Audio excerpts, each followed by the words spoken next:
Nature. What do you imagine when you hear the word nature? Is it a picturesque landscape with a clear stream flowing from a dense, lush green forest and a deer with its fawn drinking water by the stream? Is that what nature is only about? Some might think of a beautiful picture of a bird or a lion or any other animal. Is their beauty called nature? Then what about a group of wild dogs eating a deer when it's still alive and its guts spilled on the forest floor? Isn't that our beautiful Mother Nature too? A pride of lions with their face filled with blood after eating a zebra, or a leopard killing a hyena baby in front of its family. Isn't that our magnificent nature too? Did that fix something for you? Let's discuss this further. So, from our school days, we are told by not only our teachers but parents and relatives as well that nature is a beautiful and tiny pretty thing. We were told that Mother Nature is forgiving and helps us all. But is that the complete truth?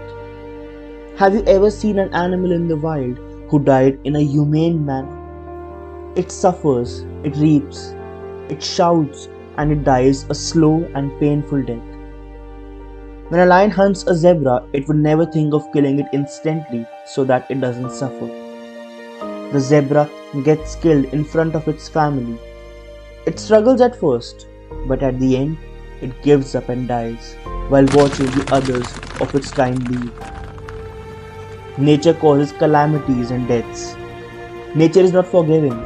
It's the most unforgiving and cruel element, if you ask me. Where it brings joy to rain in a drought-prone area, it causes floods in others, which leads to destruction, death, and suffering. Do you still appreciate it? Do you still consider it as a part of nature? Have you become one-faced, or have you always lived in ignorance? Again, I don't blame you. Let me give you an example. What if you are nature, and there is a place where because of human activities, the predators in that area have decreased tremendously and the herbivores have overpowered the ecosystem. Now it has created an imbalance. As nature, would you still appreciate the beauty of the deer, or would you leave it the way it is? Or would you wait for some magic or a superficial element to cast a magic spell? Believe me, if nature could act like a human, it would have killed most of the deer to create a balance. And that's what has to be done in this situation. But does this make nature cruel and evil? I guess now you are beginning to question your own image of nature. Have you questioned it yet?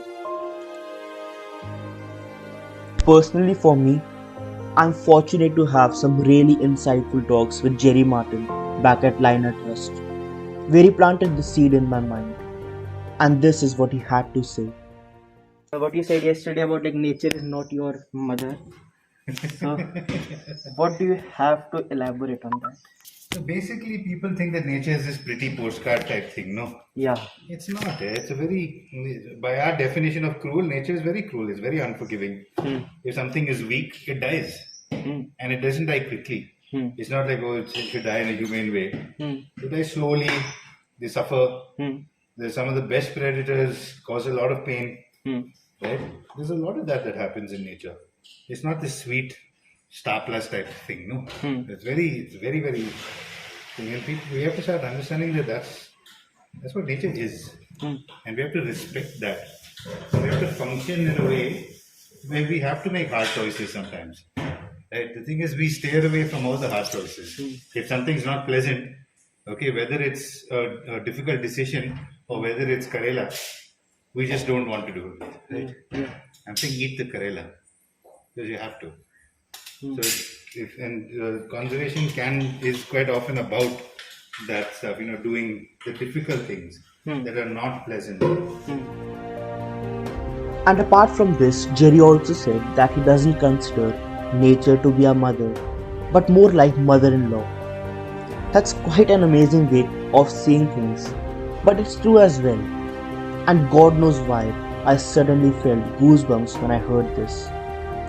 With this, we come to an end. It was quite a short podcast, and I apologize everyone for lagging behind nowadays. But I hope that I was able to deliver a strong message and hopefully change your perspective. And if not, then at least create a spark for you to think on this topic. Just to conclude, I didn't mean to demonize nature in any sort. I won't disagree that nature is very beautiful, but for me, both a picturesque landscape as well as a group of wild dogs hunting is magnificent. Both the things leave me awestruck.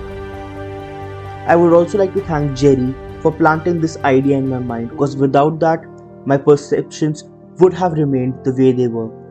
And I hope that through this podcast, I did the same for you.